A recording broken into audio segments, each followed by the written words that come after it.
Sou grato ao Senhor por mais oportunidade de estarmos em sua casa e podermos estar usando a sua palavra para a nossa meditação. Olhando daqui para lá, tá lindo. Tá lindo, tá muito bonito. Deus possa estar nos ajudando, nos auxiliando, nos dando entendimento da sua palavra nesta noite. Vamos ler a palavra de Deus. Convido essa plateia linda, maravilhosa, para estarmos lendo juntos. Evangelho segundo Marcos, capítulo 6, versículos 30 em diante. Evangelho segundo Marcos, capítulo 6, versículo 30 em diante.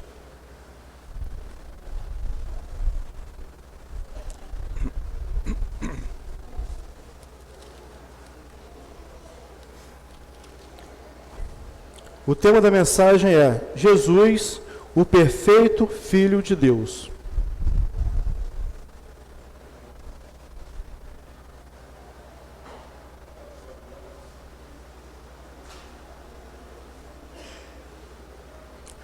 Evangelho segundo Marcos, capítulo 6, versículo 30. Amém? Misericórdia, né? Eu espero, pode procurar.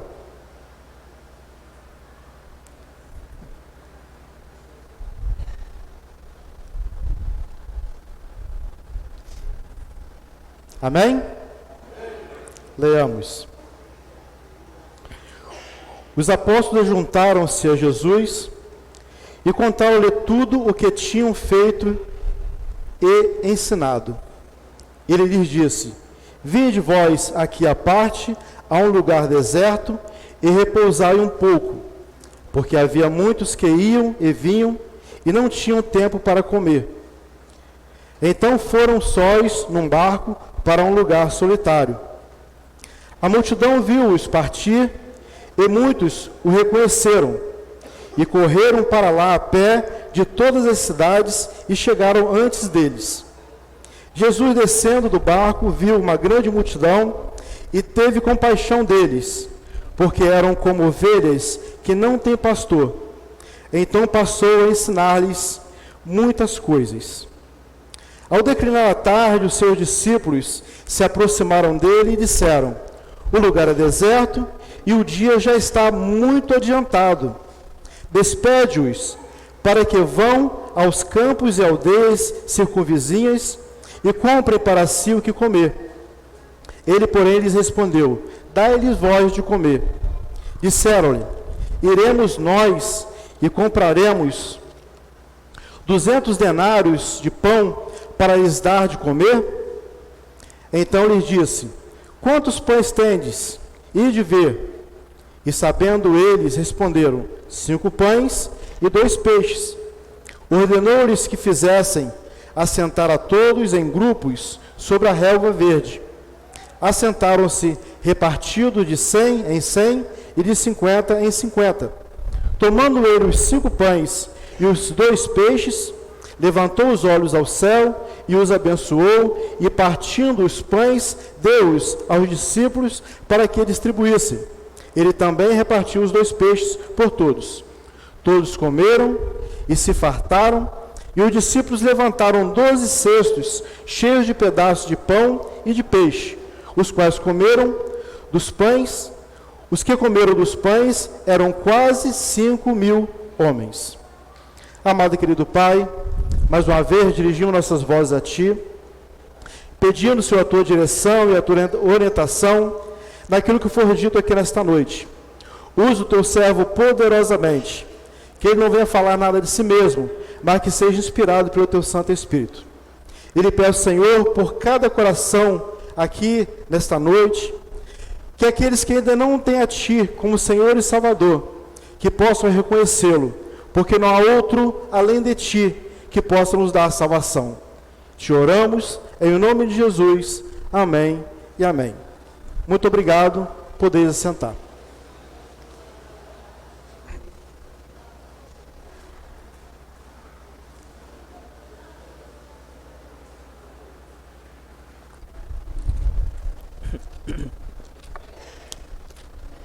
O Senhor Jesus, aqui nessa parte da palavra de Deus, ele já estava bem próximo do momento em que ele seria preso e levado à cruz. E ele se tornou uma pessoa muito conhecida, muito famosa. Por todos os lugares por onde ele passava, era difícil ele se manter escondido, porque todo mundo estava falando de Jesus. Onde estivesse, tinham pessoas falando dele. E era quase impossível ele se colocar em um local sozinho, porque sempre alguém ouvia e falava para outros, e falava para outros, e daqui a pouco tinha uma grande multidão em volta dele. Era quase impossível ele não ser reconhecido. E o local por onde ele passava, que era em volta do Mar da Galileia, geralmente o trajeto dele era feito a pé ou pelo barco, pelo Mar da Galileia. E quando ele saía de uma cidade, atravessava com o barco, ia para outro local, chegando lá, já tinha um grupo aguardando, esperando ele chegar, porque eles queriam estar com ele, eles queriam ver Jesus, eles queriam conversar com Jesus, eles queriam estar com Jesus, eles queriam ver aquilo que ele poderia fazer com seus poderes, como Jesus, o perfeito Filho de Deus. No capítulo 6, versículo 7 em diante, ele havia enviado os discípulos de 2 a 2 para estarem falando, pregando da palavra de Deus, falando a respeito da salvação. Assim como essa igreja que tem feito aos sábados, nós aprendemos com o mestre dos mestres, Jesus, o perfeito Filho de Deus, que eles deveriam sair e falar para aqueles que não conheciam a respeito da salvação, a respeito de algo maravilhoso que só Jesus poderia dar. Eles deveriam orar pelos enfermos, curar os enfermos, expulsar demônios, ou seja, eles tinham uma grande missão a ser realizada. E aqui nesse texto que nós lemos, do versículo 30 em diante, os discípulos voltaram e estão aqui dando um relatório daquilo que eles fizeram. E não é nada melhor do que você poder falar do que você fez a respeito desse ministério, a respeito do ID de Jesus. Quando nós voltamos ali na base, no sábado passado, com nossos corações cheios de alegria, nós queremos falar para os outros o que tinha acontecido. As pessoas que encontramos pelo caminho, as pessoas que pudemos orar por elas, não é isso, Elias? E é maravilhoso, é gostoso, é satisfatório você poder dar um relatório daquilo que você fez no ministério do ID, que é um mandamento para todos os cristãos. O ID não é somente para os radicais, o ID não é somente para os pastores, o ID é para todos aqueles que têm Cristo em sua vida. No momento em que você foi chamado para servir. Ninguém foi chamado para ficar simplesmente sentado no banco. Todos nós fomos chamados para servir. E discípulo, ele gera discípulo. Se você é discípulo, você precisa gerar discípulo. Se você é discípulo, você precisa gerar discípulo. Esse é o ID de Cristo. Ide por todo mundo e pregar o evangelho a toda criatura. Se você nunca o fez, você está em dívida. Você precisa fazê-lo. Porque o ID não é uma sugestão. O ID é uma ordenança. Se você observar, o verbo está no imperativo. É uma ordem de Cristo para todos os salvos. E se você ainda não foi, se você ainda não fez, você precisa fazê-lo. E com urgência. Porque o número de pessoas em volta de nós que estão se perdendo é muito grande. Todos os dias tem pessoas morrendo. Morrendo sem Deus, morrendo sem salvação. E segundo a palavra de Deus, a responsabilidade da morte deles é minha e sua, porque não falamos com eles. Olha que pesado que é, olha que terrível que é. E um dia todos nós estaremos na presença de Cristo, tribunal de Cristo, e Ele estará cobrando de cada um de nós. o que nós fizemos e aquilo que nós deixamos de fazer. E você terá que responder o porquê que você não foi, o porquê que você não fez, o porquê que você deixou aquele seu vizinho morrer sem Deus, sem salvação, e não falou com ele de Cristo. Não disse ele que ele precisava crer em Cristo para a sua salvação. O ID é para todos nós. E o discípulo estava ali dando testemunhando daquilo que eles tinham acabado de fazer. 2 em 2, de cidade em cidade, falando que Cristo salva, Cristo liberta, que Cristo cura.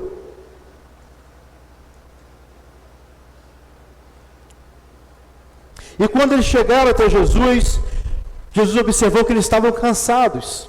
Jesus disse para eles o seguinte, no versículo 31, vinde vós aqui à parte, a um lugar deserto, e repousai um pouco.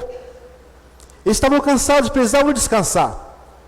Ontem o grupo que saiu para a evangelização andaram 9 quilômetros. 9 quilômetros. Vocês sabem o que é isso? É muito chão para percorrer. E é subindo o morro e descendo o morro. E vocês sabem como estava o sol de ontem, não sabem? Pois é. Estava quente, bem quente. Sensação térmica de 45 graus. E o grupo estava lá, cumprindo o ID do Senhor. E quando voltaram, com certeza estavam cansados. Assim como os discípulos de Jesus estavam cansados, Jesus falou, vem para cá, vem para cá. Entra no barco, vamos atravessar para o outro lado, para um local tranquilo, um local sossegado, onde vocês poderão descansar daquilo que vocês fizeram, do trabalho que vocês fizeram. Jesus sabia que eles estavam cansados. Mas o texto diz o seguinte, então foram sós no barco para um lugar solitário. Mas a multidão viu-os partir, e muitos o reconheceram, e correram para lá a pé, de todas as cidades, e chegaram antes deles. Eles entraram no barco, Jesus entrou no barco com os discípulos, e começou a ir pelo mar da Galileia, até do outro lado, para descansarem. Só que as pessoas viram Jesus entrando no barco, ele foi reconhecido. Jesus era a pessoa mais famosa daquele local, da localidade. Todo local por onde ele passava, ele era reconhecido. Todo mundo sabia que era o mestre. Todo mundo sabia que era Jesus. Então, quando ele entrou no barco, eles reconheceram. E quando eles foram pelo barco, pelo mar, no barco, até o outro lado, quando chegaram lá, já tinha uma multidão aguardando Jesus. Eles queriam estar com ele. Eles queriam ver Jesus. Eles queriam ouvir Jesus. E no versículo 34 diz o seguinte, Jesus descendo do barco, viu uma grande multidão e teve compaixão deles, porque eram como ovelhas que não têm pastor. Então passou a ensinar-lhes muitas coisas. Jesus teve compaixão daquela multidão, o amor de Deus. Ali estava Jesus, o perfeito Filho de Deus, o Filho de Deus, o próprio Deus encarnado. Ele teve compaixão, ele teve amor por aquela multidão. Ele viu que eles estavam necessitados, eles precisavam dele.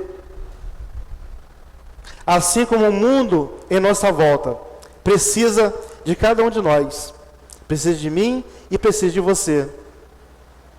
E Jesus não se escondeu. Quando ele chegou e viu a multidão, ele foi de encontro a ela. Será que nós temos agido dessa maneira? Temos ido à multidão? Temos ido de encontro à multidão? Temos ido falar com a multidão, alimentá-la porque eles estão necessitados, precisando de ouvir da palavra? Será que temos agido assim? Ou temos nos escondido? O que você tem feito? Você tem ido e falado? Tem ido de encontro a eles? Ou tem se escondido da multidão? Aqui diz que Jesus teve compaixão, teve amor por eles. É o amor, mesmo amor de Deus que existe em nós, em cada um de nós. e que precisa o quê? Ser posto em prática. Nós precisamos praticar este amor. É muito mais fácil falar, dizer, olha, eu te amo, eu amo você. Mas e aí? E aí? Escrever no Face lá, né? O amor de Deus é tão grande, e eu amo você, e não sei o que lá mais. Lindo, né? Lindo. Mas mentiroso. O amor não deve ser falado. Amor deve ser vivido, experimentado. Nós somos a luz do mundo, diz a palavra de Deus. Mas será que nós estamos deixando a nossa luz brilhar? Ou estamos colocando a nossa luz debaixo de algo para que ninguém possa vê-lo? Se todos os salvos por Cristo se manifestasse ao mundo, seria um clarão tão grande nesse mundo, que as pessoas que andam nas trevas não mais andariam. Mas nós estamos nos escondendo, e não estamos deixando a nossa luz, a luz de Cristo que está em nós, brilhar nesse mundo.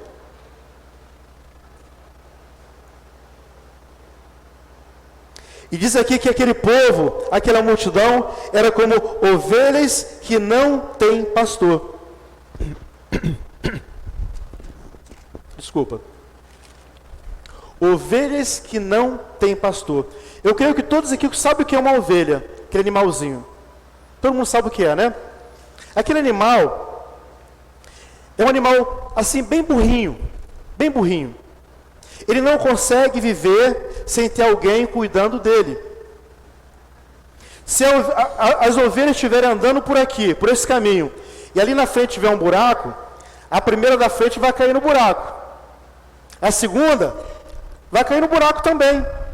Mesmo ela vendo a primeira cair, ela vai cair também. E a terceira também vai cair no buraco. Elas necessitam de alguém para estar guiando, para estar cuidando.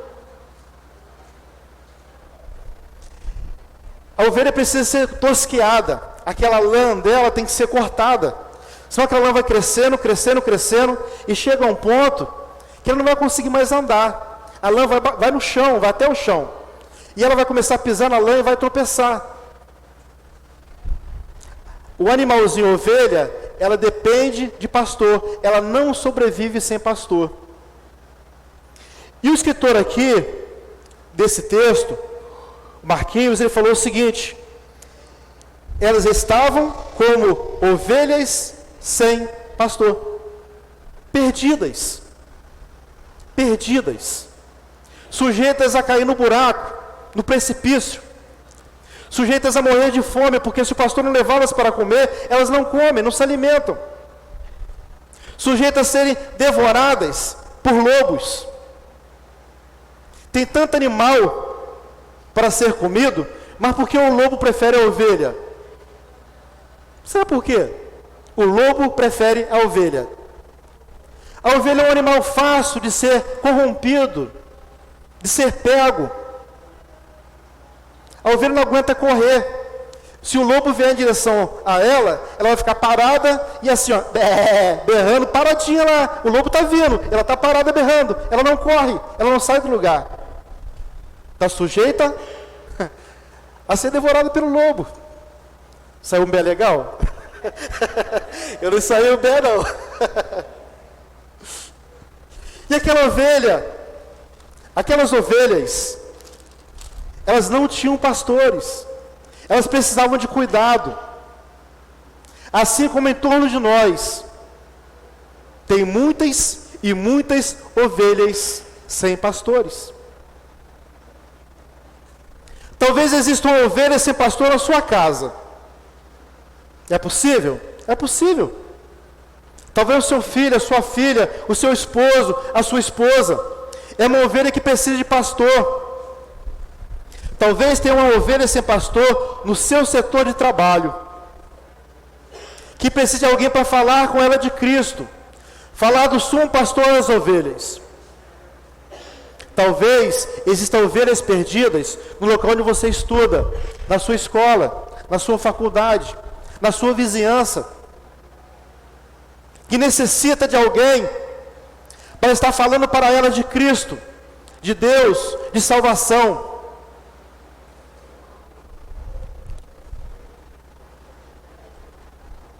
Então Jesus passou a ensinar-lhes muitas coisas. Uma pessoa sem conhecimento é como uma ovelha. Ela é fácil de ser manipulada. Mas Jesus aqui ele se preocupou em chegar diante daquela multidão, não se esconder, chegar diante deles e ensiná-los a falar a respeito de algo maravilhoso, algo que poderia mudar a vida delas por completo. E nós, cada um de nós, que temos Cristo em nossa vida, que somos salvos, lavados e remidos pelo sangue do Cordeiro, é como se fôssemos um pastor na nossa casa, na nossa vizinhança, em nosso trabalho, no local onde estudamos. E precisamos agir como um pastor e ensinar a essas ovelhas. Falar para elas que Cristo salva, que Cristo liberta, que Cristo cura, e que elas precisam crer nele para a sua salvação.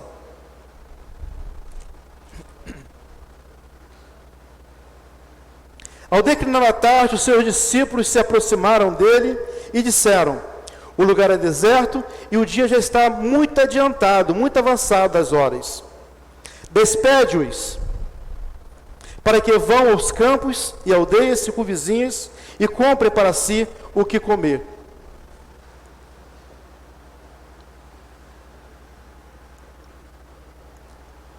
Na realidade, os discípulos estavam preocupados em liberar a multidão, mandar a multidão embora.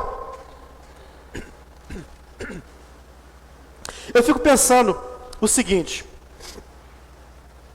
o que fazer numa situação dessa? Um dia desses estávamos aqui trabalhando aqui no templo, deu 10 horas, deu 11 horas, deu meio-dia, e não apareceu nenhuma irmã aqui para fazer almoço para a gente. Eu comecei a ficar preocupado. A irmã Débora tinha vindo no dia anterior, tinha ficado aqui de 8 da manhã a 8 da noite. Mas nesse dia ela não podia estar aqui. Ela tinha os compromissos dela. E eu comecei a ficar preocupado. Daqui a pouco chega o nosso pastor Anderson. Ele perguntou para mim assim: como é que está a situação de comida? Eu falei: pastor, até agora nada. Não apareceu ninguém. E eu estava preocupado. Eu falei assim: olha, se conseguir um pouco de mortadela, tá bom. A gente come um pouco de mortadela, toma um refrigerante e dá para enganar. Ele falou assim: deixa comigo. E o pastor Anderson sumiu. Daqui a pouco ele falou: olha, tá pronto. Esse dia ele preparou alimento para a gente. Frango assado, pão, salada. E a gente fez um banquete. Por mim, eu fazia igual discípulo. Vou liberar a galera, fui embora para casa. Não tem como dar alimento para todo mundo. Mas o pastor Anderson, ele providenciou algo para que o rebanho dele se alimentasse. Ele não nos deixou com fome. Ele se preocupou em nos alimentar. Os discípulos, eles não queriam nem saber se aquele grupo estava com fome, aquela multidão. Se onde deveria comprar comida era longe, onde eles moravam era longe, eles não estavam preocupados, eles queriam liberar a multidão, mandar todo mundo embora. Mas Jesus falou o seguinte: dá-lhe voz de comer. Olha que responsabilidade. Dá-lhe voz de comer. Imagine que aqueles discípulos ali fôssemos nós. Nós aqui. Você mesmo, você. Nós fôssemos aqueles discípulos. E Jesus chegasse para a gente e falasse assim: olha, providencie comida para essa multidão. É com vocês. O que vocês fariam? Eu ia correr muito. Complicado. 5.000 homens. 5.000 homens. Fora mulheres e crianças e idosos. Eu fiz uma conta rápida: 30.000 pessoas. Acredito que daria até mais, 30 mil pessoas. E Jesus falasse para a gente assim, olha, providencia comida para essa galera aí, é com vocês. E aí?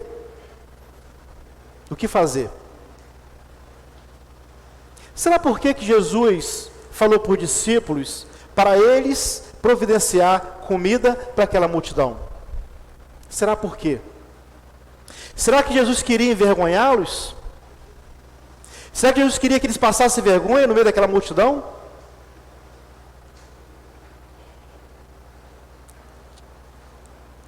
Disseram-lhe, iremos nós e compraremos 200 denários de pão para lhes dar de comer? Então Jesus respondeu, quantos pães tendes? Ide ver. E sabendo eles, responderam, 5 pães e 2 peixes. Há muitas coisas que nós podemos fazer e nós estamos querendo que Deus faça. O que nós podemos fazer, Deus não fará por nós. Às vezes teu quintal está lá cheio de capim, tua enxada boa lá para você capinar, mas está orando para o Senhor, envia alguém para capinar meu quintal. Você está desempregado, precisando trabalhar, mas você está em casa deitado vendo televisão, orando, Senhor, eu preciso de um emprego. Não é assim que funciona. Nós devemos orar e confiar, como se tudo dependesse de Deus, mas trabalhar, fazer a nossa parte, como se tudo dependesse de nós mesmos. Porque o que eu posso fazer, Deus não fará por mim. O nosso Deus é o Deus do impossível. O impossível cabe a Ele, mas o que é possível fazer, eu tenho que fazer. E quando Jesus falou para eles, faça vocês, Jesus não falou com a intenção de envergonhá-los. Jesus falou porque sabia que eles poderiam fazer. E quando perguntou para eles, o que tem, o que vocês têm? O nosso Deus, Ele sempre usa aquilo que temos. Ele nunca vai pedir de nós aquilo que não temos. Ele sempre vai pedir e usar aquilo que nós temos. Naquela situação ali, tinham 5 pães e 2 peixes. Mas teve uma situação em que uma viúva estava diante do profeta, não tinha alimento, ia morrer ela e seus filhos. E quando o profeta perguntou para ela, o que você tem? Ela falou, eu tenho apenas azeite. Eles tinham 5 pães e 2 peixes. Aquela viúva tinha azeite. E você, o que você tem? O que você tem? Para que Deus possa fazer algo maravilhoso na sua vida. O que você tem? Que Deus pode usar. Você pode disponibilizar para Deus, para que Ele faça um milagre em sua vida.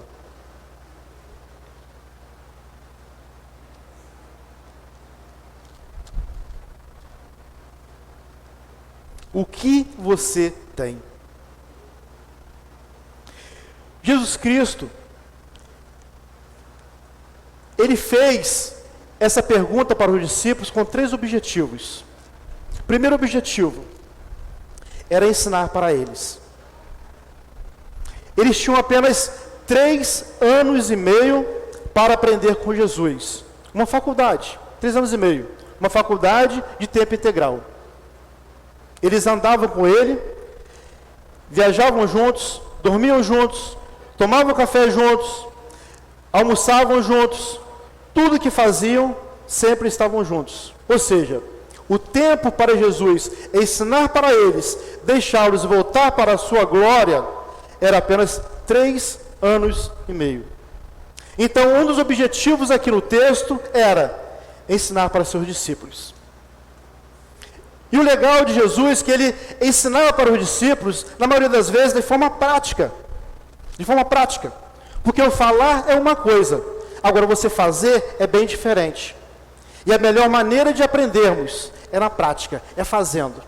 Então esse era um objetivo. Ensinar para os seus discípulos. O segundo objetivo é ensinar para nós. Ensinar para nós, para mim e para você. Que nós precisamos em algum momento nos virarmos. Nos virarmos.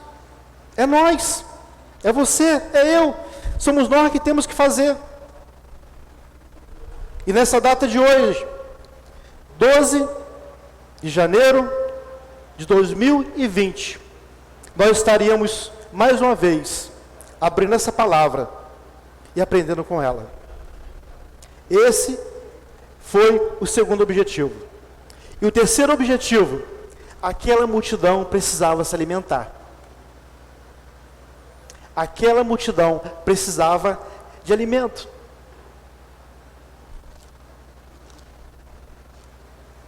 Cinco pães e 2 peixes.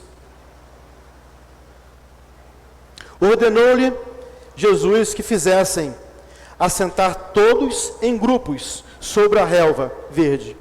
Assentaram-se repartidos de 100 em 100 e de 50 em 50. O nosso Deus é um Deus organizado. E Ele gosta das coisas organizadas. Ele não se agrada de bagunça, de desorganização. Às vezes, nós achamos até que o nosso pastor é exigente demais. Ele é cuidadoso demais. Ele gosta de tudo no seu lugar perfeito, tudo certinho, tudo organizado. Mas é isso que a palavra de Deus nos ensina. Quando Deus mandou que Moisés construísse o tabernáculo, Ele deu um projeto para Moisés. Gal, o grande arquiteto do universo, fez o projeto e passou para ele. E disse assim, olha, faça segundo o modelo. Os metros, tudo certinho, os centímetros, os milímetros, tinha que ser na medida que Deus havia passado para ele. Tudo organizado, tudo bonitinho, direitinho. O nosso Deus é assim. E Jesus, ensinando para os seus discípulos que eles deveriam ser organizados, Ele falou o seguinte, olha, pega toda a multidão e começa a dividir em grupos. Grupo de 100, grupo de 100, grupo de 50 e grupo de 50. Manda que todos sentem na grama. Todo mundo sentadinho. Todo mundo sentado. E acredito eu, que quando os discípulos começaram a organizar os grupos, todo mundo sentadinho em grupos naquele gramado, nas margens, nas campinas do Jordão, todo mundo ali perto do Mar da Galileia, sentadinhos, esperando o que iria acontecer. O que iria acontecer? Jesus não falou para eles que iria alimentá-los. Jesus não falou para eles que iria dar pão e peixe para eles comerem. Ele apenas mandou que eles sentassem em grupos de 100 em 100 e de 50 em 50. Assentaram-se repartidos de 100 em 100 e de 50 em 50. Tomando ele os 5 pães e os 2 peixes, levantou os olhos ao céu e os abençoou. É importante que no ensino de Jesus, ele não só ensinou para os discípulos que deveriam orar, mas ensinou como deveriam orar. E ensinou nos momentos em que eles deveriam orar. Jesus poderia ter sentado e falado para os discípulos, olha, separa todo mundo em grupo, e você mesmo, você vem cá, você vai orar. Ele não fez isso. Uma parte os discípulos teriam que fazer, mas outra parte Jesus, ele precisava fazer. Imagine bem se toda aquela multidão sentada, esperando algo que de repente não sabia o que era, e de repente ele mandasse um dos discípulos orar, e o discípulo orasse, e não acontecesse nada. E agora? Hein, pastor Adriano? Ia ter um problema. Ia ter um problema. Mais de 30 mil pessoas esperando algo acontecer, e não acontecesse nada. Então Jesus, ele mesmo, o texto fala que ele mesmo tomou os 5 pães e os 2 peixes, levantou os olhos aos céus e os abençoou. O texto aqui não diz a oração que ele fez, como ele orou, o que ele falou, o que ele pediu. O texto aqui não fala, só diz que ele abençoou. Mas era algo que ele, somente ele, Jesus, o perfeito Filho de Deus, poderia fazer. Ele, quando estava ali naquele momento, naquela situação, ele não estava falando com qualquer um. Ele estava falando com o Pai, com o seu Pai. E eu acredito que ele deve ter falado: Senhor, meu Pai, eu lhe peço nesse momento que me ajude. Eu preciso alimentar toda essa multidão. É muita gente. Não é bom que essa multidão saia daqui sem alimento, com fome. Eles moram longe. Então, meu Pai, me ajude. Se for a tua vontade, me ajude. Que toda essa multidão saia daqui alimentada com 5 pães e 2 peixes. Olha que incrível. 5 pães e 2 peixes. Para 30.000 pessoas ou mais.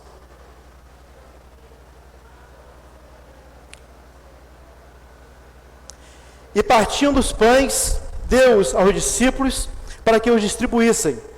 Ele também repartiu os 2 peixes por todos. Toda aquela multidão se alimentou, diz o texto. Toda aquela multidão se alimentou. E o versículo 42 diz que todos comeram e se fartaram, ou seja, comeram à vontade. Não foi um pedacinho de pão para cada um com um pedacinho de peixe. Eles comeram até se fartarem, comeram à vontade. E depois de comerem, os discípulos levantaram ainda 12 cestos cheios de pedaços de pão e de peixe. De 5 pães e 2 peixes, mais de 30.000 pessoas se alimentaram e ainda sobraram 12 cestos cheios de pães e de peixe. Olha que milagre maravilhoso, o poder de Deus, a manifestação do poder de Deus naquele momento. E aqueles 12 cestos poderiam ter sido jogados fora, mas Jesus ordenou que fossem juntados, guardados.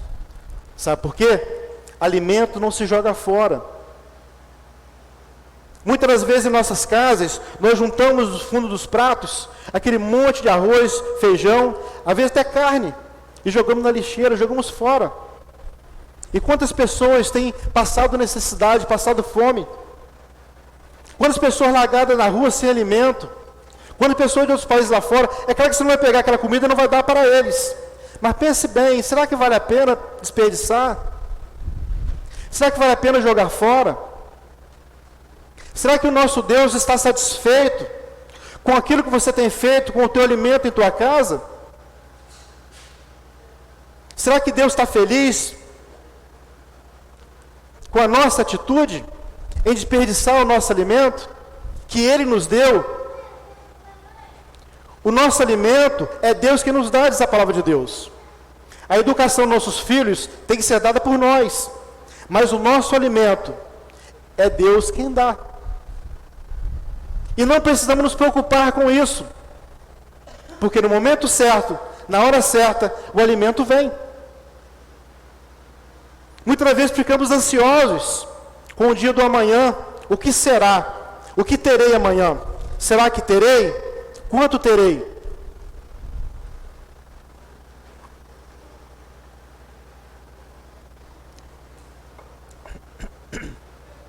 Mas nós não precisamos nos preocupar com isso, porque o nosso pão de cada dia é dado pelo nosso Pai que está nos céus. E isso é maravilhoso. E eu gostaria de voltar um pouquinho mais no texto, antes de encerrar. No momento em que Jesus, ele pega aqueles 5 peixes, aqueles 5 pães, aqueles 2 peixes, ele leva aos céus e agradece, ele ora por aquele alimento. Ele termina de orar, ele parte aquele pão, ele parte aquele peixe, e ele dá na mão dos discípulos, para que os discípulos comecem a distribuir. Amados, a multiplicação, quem fez não foi Jesus. A multiplicação aconteceu na mão dos discípulos, na mão deles. Jesus partiu o pão e o peixe e deu na mão deles. E eles começaram a distribuir, foram distribuindo. A multiplicação aconteceu nas mãos dos discípulos. Quando Jesus falou que eles deveriam fazê-lo, é porque ele acreditava que eles poderiam fazer. Assim como nós podemos fazer. Nós temos Deus em nossas vidas, em nossos corações. O mesmo Deus que agiu ali naquele momento, naquela multiplicação, Ele está aqui hoje. Está em mim, está em você. E nós podemos fazer. Ele falou o seguinte: se tiveres fé do tamanho de um grão de mostarda, vocês poderão ordenar que o monte saia do local e vá para o mar, e ele irá. Vocês farão obras maiores que eu fiz. E nós podemos fazer. Nós temos esse poder. Basta que acreditamos, basta que tenhamos fé nele. E muitas das vezes nós podemos fazer. Nós temos o poder em nós, que é o Espírito Santo de Deus. E nós simplesmente não fazemos porque não acreditamos, assim como os discípulos não acreditaram. Volto a dizer, quem fez a multiplicação foi os discípulos. Ela aconteceu nas mãos deles. E nós somos discípulos de Cristo hoje. E nós podemos fazer. Nós podemos botar as mãos sobre os enfermos e orar no nome de Jesus. Nós podemos botar as mãos e clamar pelo nome de Jesus. E as pessoas endemoniadas ficarão libertas. Nós podemos chegar em lares onde não tem alimento e orar por aquele lar, para que Deus possa dar, e vai acontecer. Porque, volto a dizer, nós temos o poder de Deus em nós. Pode acontecer. Se creres, verás a glória de Deus. Você crê nisso? Diga amém. Convido os amados a ficar de pé, estarei orando por você nesta noite. Se existe alguém entre nós nesta noite que ainda não abriu seu coração para Jesus, neste momento é a oportunidade de fazê-lo. Esse Jesus que estava aqui com os discípulos, ensinando para eles, poucos dias depois ele foi preso. Chicotearam ele, colocando a coroa de espinhos sobre a sua cabeça. Fizeram ele carregar uma cruz pesada até o Gólgota, o Calvário, chamada Montanha da Caveira. E chegando lá, ele foi pendurado naquela cruz. Colocaram pregos em suas mãos e em seus pés. E todo esse sofrimento foi porque o amor dele por mim e por você foi tão grande, mas tão grande, que foi capaz de alcançar a mim e pode alcançar você nesta noite. Se você vive ainda sem Deus e sem salvação, acredite, creia nesse Jesus. Creia nesse Jesus que morreu por você. Creia nesse Jesus que deu a vida por você. E com certeza Ele estará ouvindo a sua oração. Curva sua cabeça nesse momento, feche seus olhos.